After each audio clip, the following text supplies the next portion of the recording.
180. This is the first road bike I ever bought in 1982. My parents apparently thought I was going to be 6'3", 6'4". 30 years later, still too big for me. But I've turned it into a commuter bike.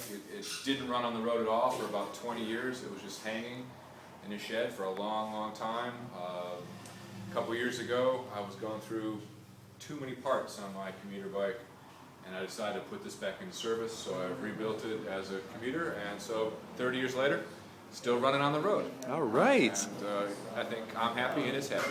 Very nice. It's a beautiful bike. So, basically, what have we got here? Oh, it's This is sort of like a friend of mine, Gary Nolan, sort of made a custom single speed with two cogs on it with a bunch of spacers. And it's the original crankset, original stem, original seat post, and then some Modolo handlebars that I actually picked up from Spin Cycle a few years ago before they closed. It's got actually the original front wheel as well, which is an old, nice gold Ukai rim. Ukai. Don't see many of those anymore. I'm not sure they're still making rims. And then, yeah, a Mavic in the back.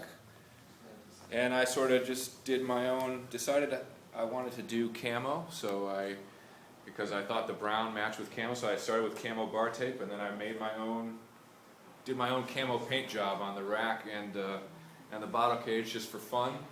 And then I thought, you know what would complete that would be a green seat or something like that. And so I looked on, I couldn't find anything in town. I looked at a bunch of different bike shops for some kind of olive drab seat or a camo seat or something. Couldn't find anything.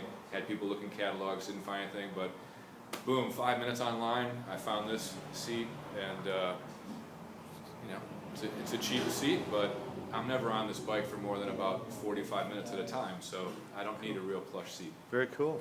So. Well, you're here on the Bike Preserve's second day of business. Yep. So that's the special event. I've been checking out the Bike Preserve's collection of, nice old classic machines, which I definitely appreciate, and I'm wishing you guys all the best in your new endeavor. Well, thank you so much. I hope you come back, and thanks for letting me take this video. No, it's been fun. Okay. Good talking to you. You too.